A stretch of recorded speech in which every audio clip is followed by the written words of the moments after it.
The worst part about waking up from a coma isn't the pain or confusion. It's realizing that everything you thought was a nightmare is actually your new reality. I learned this the hard way 3 years ago, when I opened my eyes to find myself trapped in a body that felt like it belonged to someone else. My name is Natalie, and I was 26 when a drunk driver decided to play pinball with my Toyota Corolla on a rainy Tuesday evening. I remember fragments: the screech of tires, the metallic crunch of impact, and the strange, weightless feeling as my car rolled down the embankment. Then, nothing. "Welcome back, sweetheart," Mum's voice was the first thing I heard. She was perched beside my hospital bed, perfectly manicured as always, not a hair out of place. "We've been so worried." I tried to speak, but my throat felt like sandpaper. Dad appeared on my other side, pressing a cup of water to my lips. "Easy does it, kiddo. You've been out for almost 2 weeks.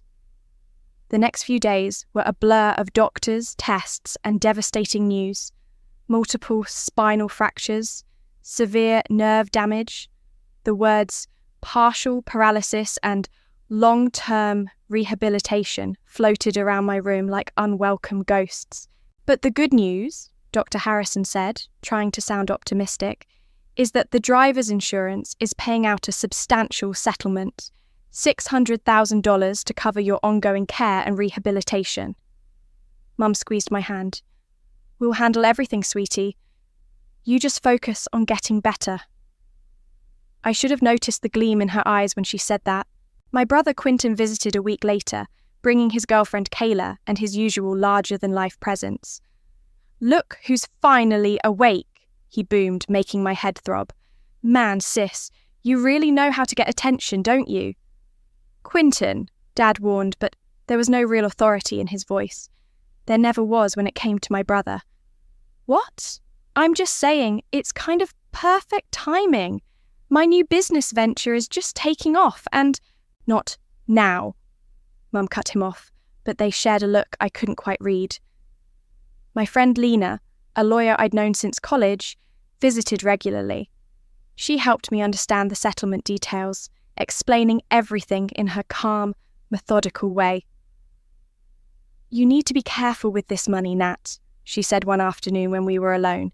"It needs to last." "Mum and Dad are handling it," I told her. "They've set up some kind of trust." Lena's expression tightened. "Let me add something to the paperwork, just in case." "In case of what?" She didn't answer directly, just squeezed my hand. "Trust me on this one." I didn't understand her concern then. I was too focused on the basics, learning to sit up without passing out, fighting through the nerve pain that felt like lightning through my legs, trying to accept that my pre-med dreams were probably over. My physical therapist, Lucia, became my lifeline. She pushed me hard, but knew exactly when to ease up. "Your body is healing," she'd say, "but your spirit needs to heal too." One evening, about a month after I woke up, Dad came to visit wearing his work coat despite the warm weather. As he hugged me awkwardly around the monitors, something fell from his pocket. A bank letter. I managed to snag it when he wasn't looking. The letter mentioned a disbursement adjustment to an account in Nevada. That was strange. We lived in Michigan, and as far as I knew, we had no connections to Nevada. "Everything okay?" Dad asked, noticing my expression. I forced a smile. "Just tired." "Hey, when can we start looking at those specialized therapy programs Dr. Harrison mentioned?" "Oh, well..." Dad suddenly became very interested in his phone. "Your mother's handling all that. We need to be strategic with the funds, you know. Make sure everything's properly invested." That night, I lay awake in my hospital bed, the letter's words burning in my mind. Something felt wrong, but I couldn't quite piece it together yet. I thought about Lena's cryptic warning, about Mom's endless deflections regarding the settlement money, about Quentin's new business venture. My phone buzzed with a text from my brother. "Great news. Just signed the lease on my new office space. Mom says you'll be so proud when you see what we've done with the investment." Investment? The word hit me like a second car crash. I stared at the ceiling, my hands clenching the scratchy hospital blanket. They wouldn't, I thought. They couldn't. But deep down, I already knew they had. Coming home felt like entering a funhouse mirror version of my old life. Everything looked almost right, but not quite. Mum had installed a basic metal ramp over the front steps, the cheapest model available according to the sticker still stuck to its underside. My bedroom had been moved to the first floor, into what used to be Dad's office.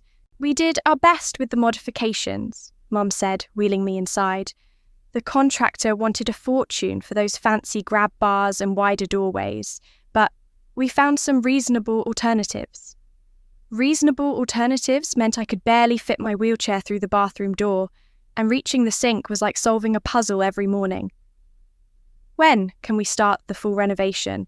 I asked during dinner that first night. Dr. Harrison said proper accessibility is crucial for— "Oh, honey," Mum interrupted, exchanging glances with Dad. "We need to be practical about expenses. There's not enough left for all that premium stuff." Not enough left? The words hit me like ice water. "But the settlement is being carefully managed," Dad said quickly, "for everyone's benefit."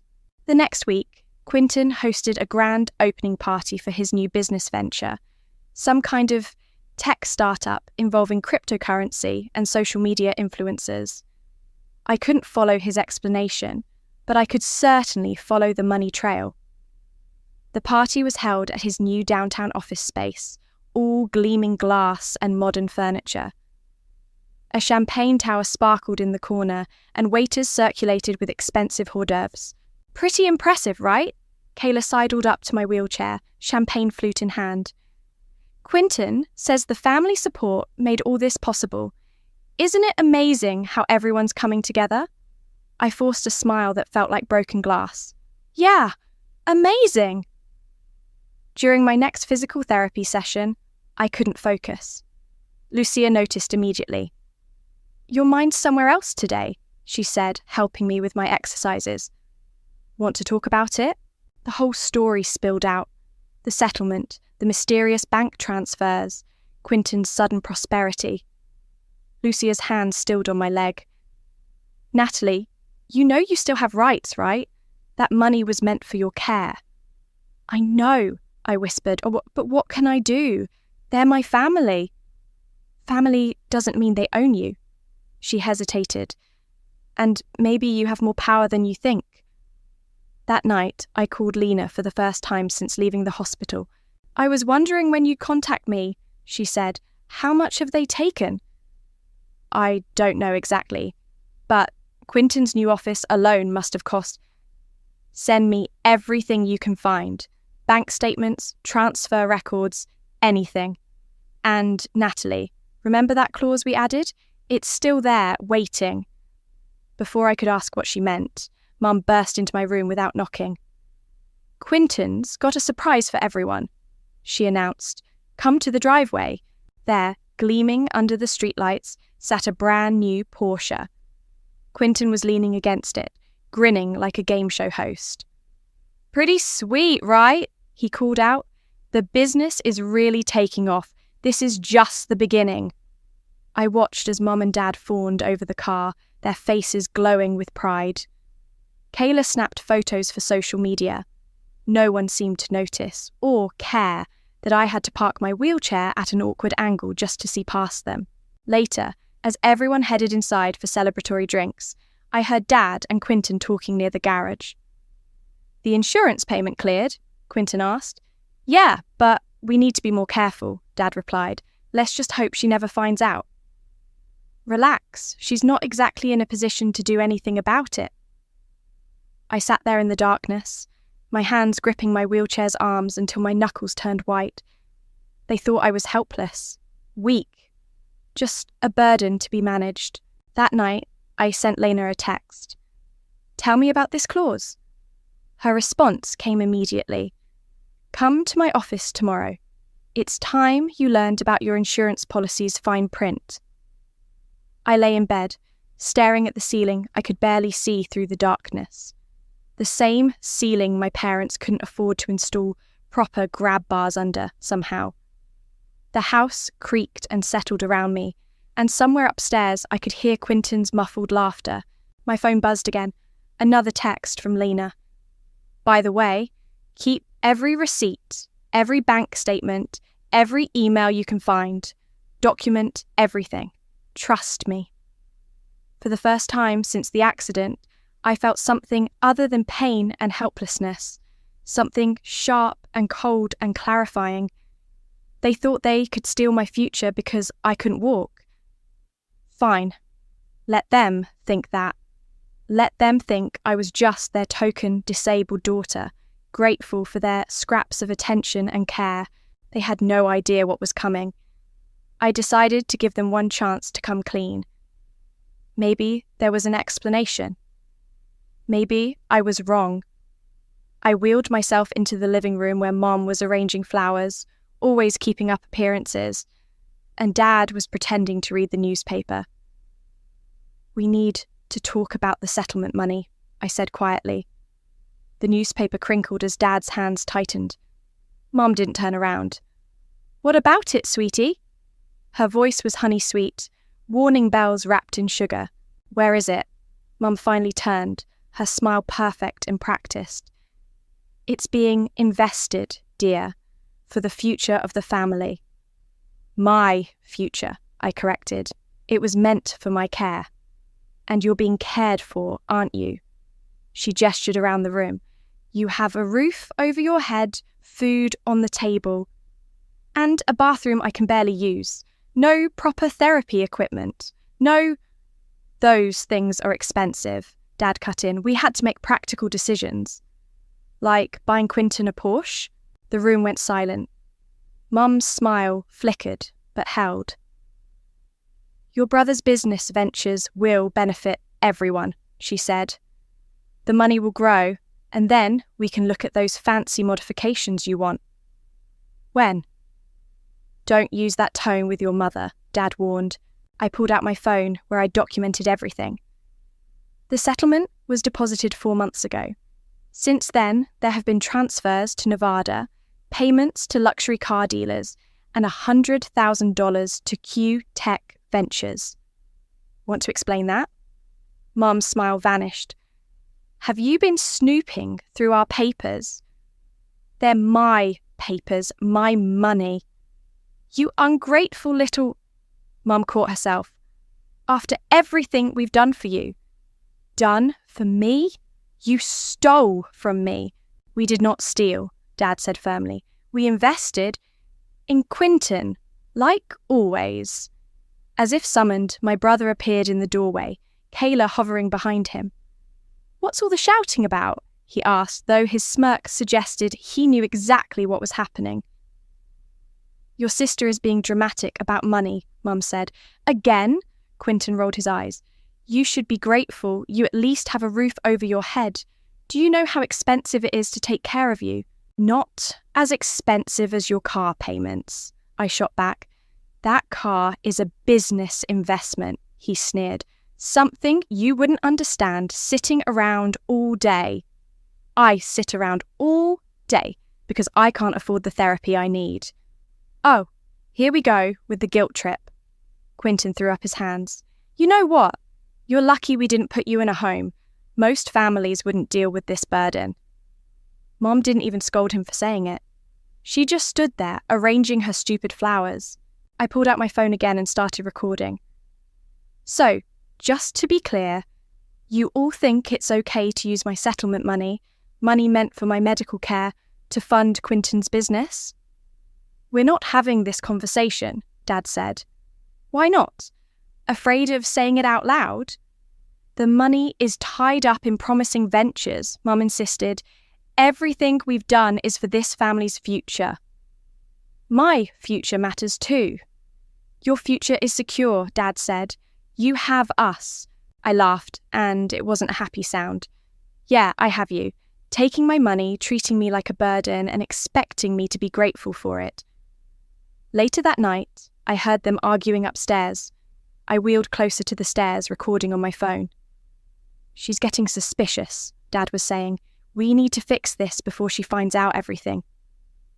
Fix what? Mum snapped. Why, we did what we had to do. Quinton needed the capital, and she wasn't using the money anyway. It was supposed to be for her care. She has care. Basic care is enough. Quinton has real potential. He just needs support to succeed. I sent the recording to Lena immediately. Her response came quickly. Perfect. Keep gathering evidence. The trap is almost ready. I glanced at Dad's tablet, left carelessly on the coffee table. He never was good with technology or passwords. 3 tries later, I was in his email. There it was. A transfer receipt from my trust fund to Quinton's personal account. $200,000 labelled as family investment. I forwarded it to Lena, then wheeled myself back to my room. Through the wall, I could hear Quinton and Kayla laughing about something in the kitchen, probably planning their next vacation with my money. Just wait, I whispered to myself. Keep laughing, keep spending, keep thinking you've won, because Lena was right. The trap was almost ready, and none of them saw it coming. You're pushing yourself too hard, Lucia said during our therapy session, but I could tell she was impressed. 3 sets yesterday? 4 today? I need them to think I'm getting weaker, I explained, powering through another rep. The more helpless they think I am, the less they'll suspect. Lucia checked that the door was closed before speaking. Lena called me, asked if I'd testify about your reduced therapy schedule and the impact it's having on your recovery. Will you? She squeezed my shoulder. Every damn word will be true. At home, I played my part perfectly. I dropped things more often, asked for help with basic tasks, acted increasingly dependent. Mum ate it up, cooing over me like I was a child. See? She told Dad one evening. She's doing fine with the basic care. We made the right choice. I recorded that too. Lena's office was my sanctuary. We met weekly, building our case piece by piece. The clause is beautiful in its simplicity, she explained, spreading papers across her desk. If fraudulent use of settlement funds is proven, the court can authorise seizure of any asset used as collateral in the trust agreement. And what asset was that? Her smile was razor-sharp. Your parents' house. They signed it over as guarantee when they became trustees. Probably didn't even read the fine print. They never do, I said. They're too used to being in control. Right on cue, my phone buzzed with a text from Mum. Quinton's hosting an investor meeting at the house tonight. Please stay in your room. We need to make a good impression. I showed Lena the message. She started typing on her computer. Perfect timing, she said, because guess what your brother's investors don't know? His company's being funded with stolen medical settlement money. One anonymous tip to the SEC and... Not yet, I said. We need one more piece. That night, I pretended to sleep through the investor meeting, but my phone was recording everything through the thin walls. The initial capital came from family support, Quinton was saying. We believe in investing in our own. Substantial investment, someone commented. Family must really believe in you. Oh, they do, Quinton laughed. Let's just say we had a windfall, and we knew exactly how to put it to good use. The next morning, Mum and Dad were huddled in the kitchen, talking in low voices. We need another 100,000, Dad was saying. The first round investors want to see more skin in the game. We can take out a second mortgage, Mum suggested. The house has plenty of equity. I wheeled myself to Lucia's office instead of our usual therapy room. They're going to take out another loan, I told her, using the house as collateral. The same house that's already collateral for your trust, she said, understanding immediately. Does Lena know? Texted her on the way here. She says it's perfect. The more debt they pile on, the harder they'll fall. I worked extra hard in therapy that day, but made sure to wince and struggle when Mum picked me up. Maybe we should scale back the sessions, she suggested, watching me fake grimace as I transferred to the car. They're clearly too much for you. Whatever you think is best, Mom. At home, I found Dad's tablet again. This time, there was an email thread about the new loan application. He'd even attached a photo of his driver's license for verification. I forwarded everything to Lena. Her response was immediate. Got it. All the pieces are in place. Ready when you are. I looked around the house. The house they'd signed away without reading the fine print. The house they were about to borrow against, not knowing it was already forfeit. My phone buzzed again. Mum, Quinton's investors loved the presentation. They're going to fund his next phase. All our sacrifices are finally paying off. I wheeled myself to the window, watching Mum and Dad help Quinton load presentation materials into his Porsche. They were laughing, celebrating another win for their golden boy. Hey, sis, Quinton called out, seeing me at the window. Thanks for staying quiet last night. Wouldn't want your wheelchair ramps ruining the aesthetic, right? I smiled and waved. Let them think I was the grateful, quiet daughter. Let them think I was weak. I opened my laptop and typed a single email to Lena. Do it. Her reply came seconds later. Papers will be filed in the morning. Are you sure you're ready?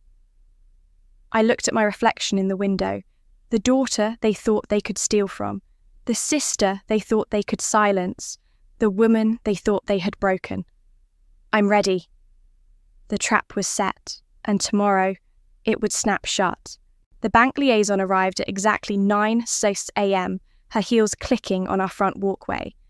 I watched through the window as Mum opened the door, perfect hostess smile in place. Mrs. Boyd, I'm Amanda Torres from First National. I'm here about the property inspection. Mum's smile flickered. Property inspection? We haven't scheduled anything. It's a standard procedure before asset seizure, Amanda explained, consulting her tablet. As per the court filing this morning. Court filing? There must be some mistake. I wheeled myself into the foyer. No mistake, Mom. The colour drained from her face. Natalie, what did you do? I protected my future, since you wouldn't. Dad emerged from his study, drawn by the commotion. What's going on? Sir, Amanda said, I need to document the current state of the property. The court has authorised an inspection in preparation for potential seizure under Trust Violation Clause 247B. Trust violation? Dad's voice went up an octave. What trust violation? The one you triggered when you stole my settlement money, I said quietly. Remember that paperwork you signed without reading? The house was collateral. Mum's perfect mask cracked. You can't do this. We're your parents. Parents don't steal from their disabled daughter. We didn't steal, Mum shrieked. We invested in Quinton's failed businesses, in his Porsche, in everything except my care. Amanda cleared her throat. I need to begin the inspection. Please don't remove any fixtures or make any alterations to the property. As if on cue, Quinton burst through the front door. What's this about a court filing? My investors are freaking out. Your sister, Mum spat, is trying to take our house. Not trying, I corrected. Taking, legally, just like you took my future. Quinton advanced on my wheelchair. You ungrateful little... I wouldn't, a new voice said. My cousin Darnell stood in the doorway, his massive frame blocking the light. Step away from her. This is family business, Quinton snapped. Darnell's smile was cold. Exactly why I'm here. Family. Mum turned to me, switching tactics. Her voice went soft, pleading. Sweetheart, be reasonable. Think about what this will do to our reputation, to the family name. Should have thought about that before you emptied my trust fund. We can fix this, Dad said desperately. We'll take out a loan, replace the money. With what collateral? I asked. The house you already signed away? Or maybe Quinton's Porsche?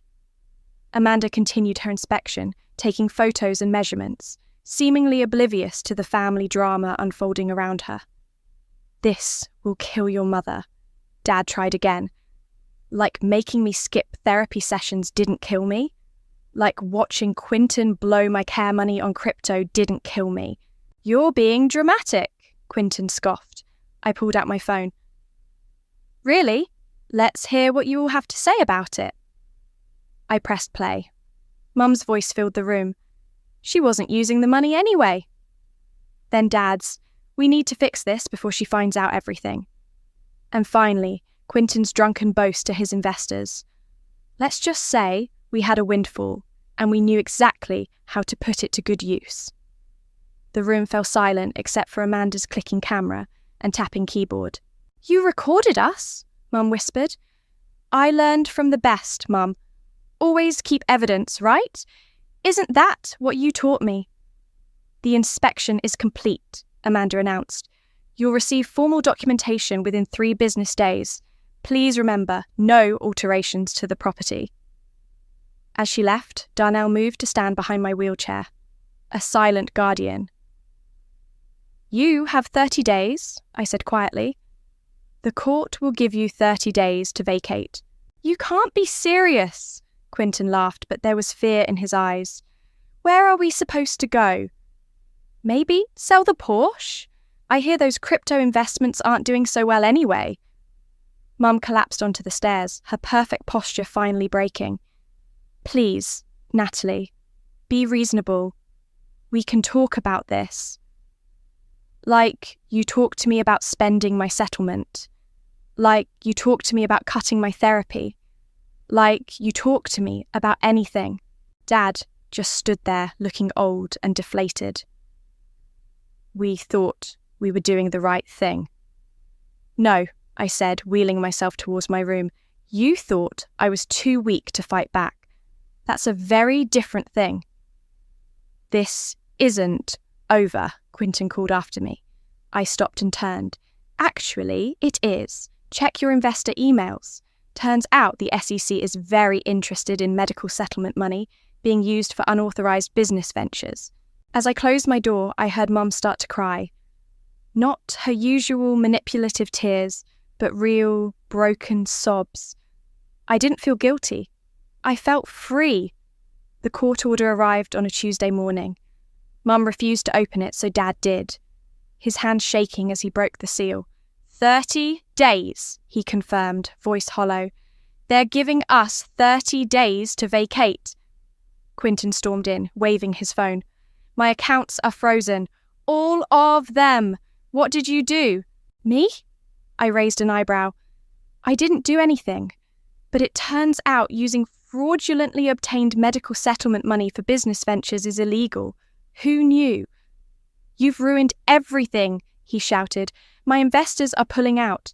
Kayla's talking about taking a break. The SEC is what? I interrupted. Investigating where your startup capital came from? Funny how that works. Mom appeared in the doorway, looking like she'd aged 10 years overnight. I just got off the phone with the country club. They've suspended our membership pending the legal situation. Not the country club, I gasped mockingly. However will we survive? You're killing your mother's spirit, she whispered. No, Mum, you killed mine first, multiple times. Every time you chose Quinton over my health. A loud banging from upstairs made us all jump. Darnell, who'd appointed himself my unofficial bodyguard, appeared at the top of the stairs. Your brother's girlfriend is clearing out her stuff, he reported, and taking some family jewellery with her. What? Mum ran upstairs, her social disgrace temporarily forgotten. Quinton's face went pale. She wouldn't... Oh, but she did, Darnell smiled. I watched her pack up your grandmother's pearls and that vintage Rolex. Said something about compensation for wasted time. Those weren't hers to take. Mum's voice shrieked from above. Like my settlement, it wasn't yours to take, I called back. Dad sank into a chair, looking defeated. Natalie, please, we can work something out. The house has been in the family for generations. Should have thought about that before you signed it away. Did you even read the trust agreement? His silence was answer enough. Quentin paced the room like a caged animal. This is just spite, pure spite. No, I corrected him. This is consequences. Remember when you said I should be grateful you didn't put me in a home, that I was lucky to have a roof over my head? Well, now it's my roof. The doorbell rang. Darnell answered it to find Lena standing there with a contractor. Hope you don't mind, she said brightly, walking in. We're just here to measure for the renovations. Full accessibility upgrade, proper wheelchair ramps, modified bathroom fixtures. You can't do this, Mum said, coming back downstairs. We haven't even moved out yet. Just planning ahead, Lena replied. 30 days goes by quickly. The contractor moved through the house, taking measurements and making notes. He passed Quentin's room just as Kayla emerged, dragging a heavy suitcase. Keep the Rolex, she spat at him. Sell it! You'll need the money more than me. Mum followed her, pleading. Kayla, dear, those are family heirlooms. Family? Kayla laughed bitterly. You mean the family that stole from their own daughter? The family that's about to be homeless? No thanks. I'm out. She stormed past us all, the front door slamming behind her. Dad finally spoke up, his voice broken. I'm sorry, Natalie. I should have stopped this. Should have protected you. But you didn't, I said quietly. You never did. What do you want? Mom asked. Money? We'll find a way to pay you back. I want what was already mine. My settlement, my independence, my future. And our future? Quentin demanded. Where are we supposed to go?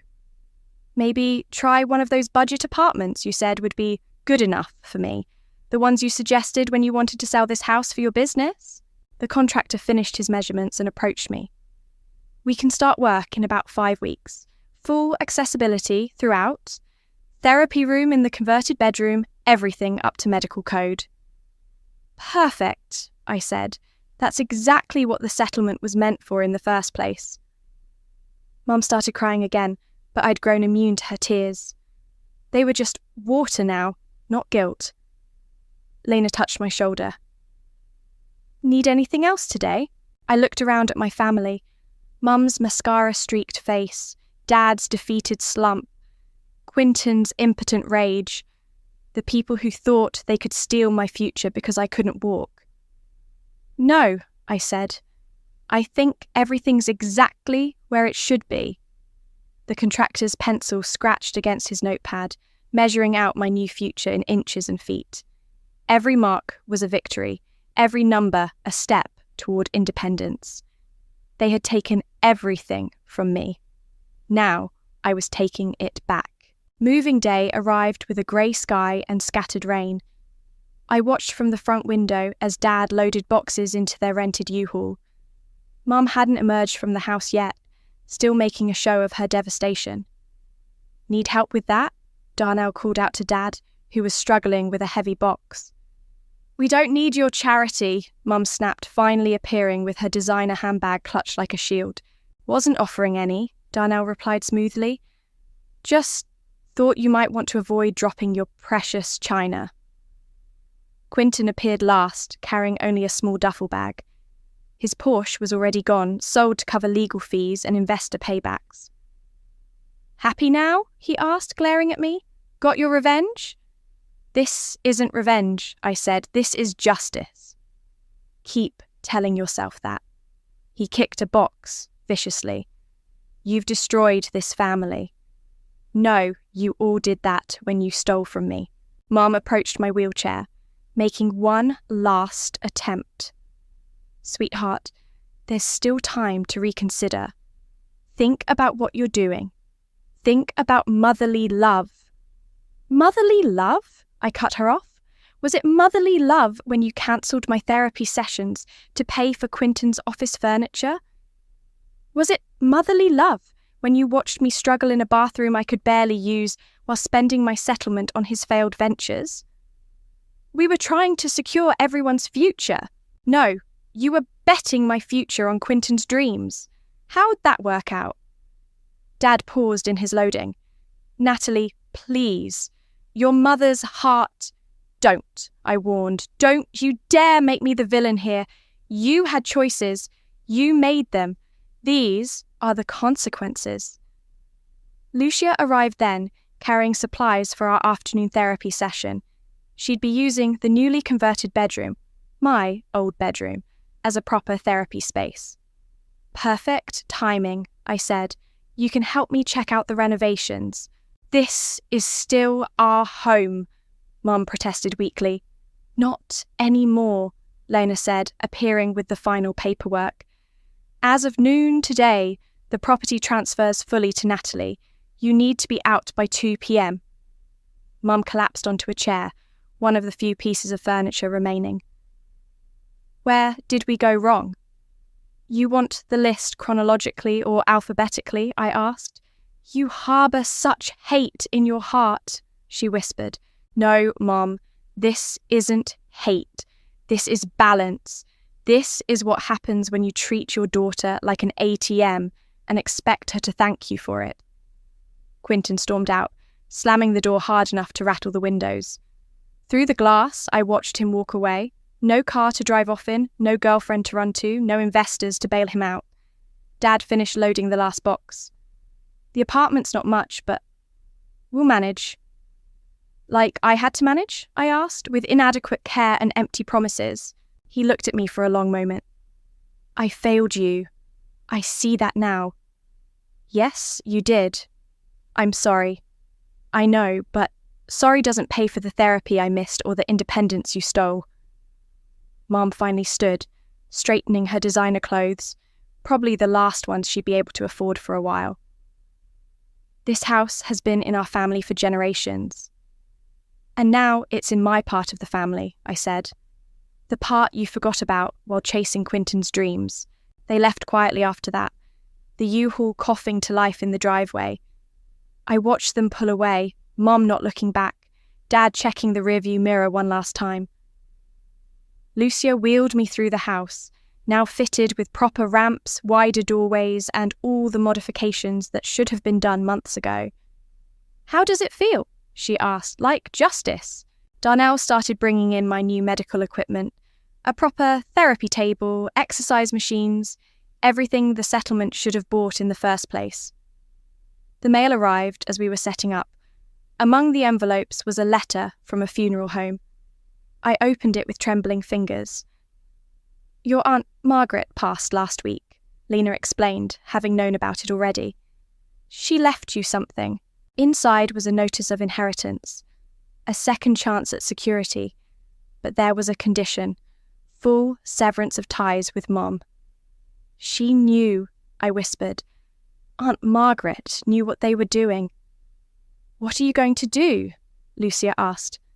I looked around my house, truly mine now, set up for my needs, not their greed.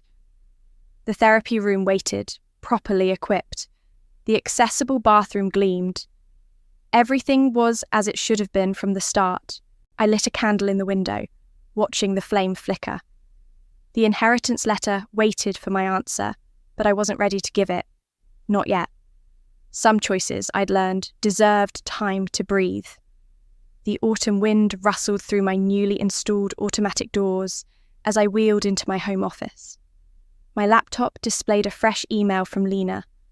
Another update about Quinton's legal troubles. The SEC investigation had expanded, and his investors were filing their own lawsuits. My phone buzzed, a text from Mom. Your brother might have to declare bankruptcy. Please, we need help. I set the phone down without replying. The last 3 messages had been similar. Pleas for money, attempts at guilt, desperate bargaining. The doorbell rang. Darnell answered it, then called out, It's Lucia, and someone else. I wheeled into the living room to find Lucia standing with a young woman in a wheelchair. This is Sarah, Lucia said, remember how we talked about using part of the house as a therapy centre for others? Sarah smiled nervously. I heard what you did. Standing up to your family like that, it gave me courage to fight my own insurance battle. Before I could respond, another text came through, this time from Dad. Saw your interview in the Disability Rights newsletter. Proud of you. I know that doesn't make up for anything. He was right. It didn't. Come on, I told Sarah, leading her to the therapy room. Let me show you what proper accessibility looks like. As Lucia started their session, I wheeled to my office to finish some work. I'd found a remote position in patient advocacy, helping others navigate the medical system I'd learned to fight. The mail arrived, another letter from the funeral home about Aunt Margaret's inheritance. The deadline for accepting the conditions was approaching. A knock at the door interrupted my thoughts. Through the security camera, I saw Kayla standing there, shifting nervously. What do you want? I asked through the intercom. To apologise, she said, and to return something. I let her in. She placed Grandma's pearls on my desk. I was angry, she explained, at Quinton, at your parents, at everyone, but taking these was wrong. Why return them now? Because I saw your interview too, about fighting for what's rightfully yours. Made me realise I was just being spiteful. Unlike them, you chose to make it right. She nodded. Quinton's working at an insurance company now. Entry level. Your mum's selling her designer clothes online. Your dad... She hesitated. He's actually going to therapy. Says he needs to understand why he failed you. I hadn't known that last part. After she left, I called Lena. I've made a decision about Aunt Margaret's inheritance, I told her. And I'm accepting it. But I want to use part of it to start a foundation. For others like me, people fighting for their right to proper care. Your mother won't like being cut off officially. My mother stopped having a say in my life when she chose Quinton's dreams over my needs. That evening, as Sarah finished her therapy session, she paused by my desk. Thank you, she said, not just for sharing your space, but for showing me that fighting back isn't wrong. I thought about Mum's texts, Dad's therapy sessions, Quinton's new humble life, and Kayla's returned pearls. Fighting back isn't wrong, I agreed, but neither is moving forward. I picked up my phone and typed a response to Dad. Proud isn't enough, but change might be a start. Then I wheeled myself to the front window, the same window where I'd once watched helplessly as they spent my future. Now I watched Sarah navigate her wheelchair down my properly graded ramp, heading toward her own future, stronger for having seen mine. Lucia appeared beside me. Ready for your session? Actually, I said, I think I'm ready for everything. I signed the inheritance acceptance papers that evening, adding my foundation plans as a codicil. Aunt Margaret would have appreciated that, using money to help others fight back, to claim their rights, to demand better. The house creaked softly around me, but it wasn't the sound of secrets anymore. It was the sound of justice, of consequences, of strength. My phone lit up one last time, a text from an unknown number. Saw your interview. I'm fighting my parents too. They think my disability means they can control my settlement. Can you help? I smiled and typed back, yes, and I know exactly where to start. Because that's what justice looks like. Not just winning your own fight, but helping others win theirs. I never wanted revenge. I wanted what they stole from me. Control over my own future. Turns out, getting the house back was just the beginning.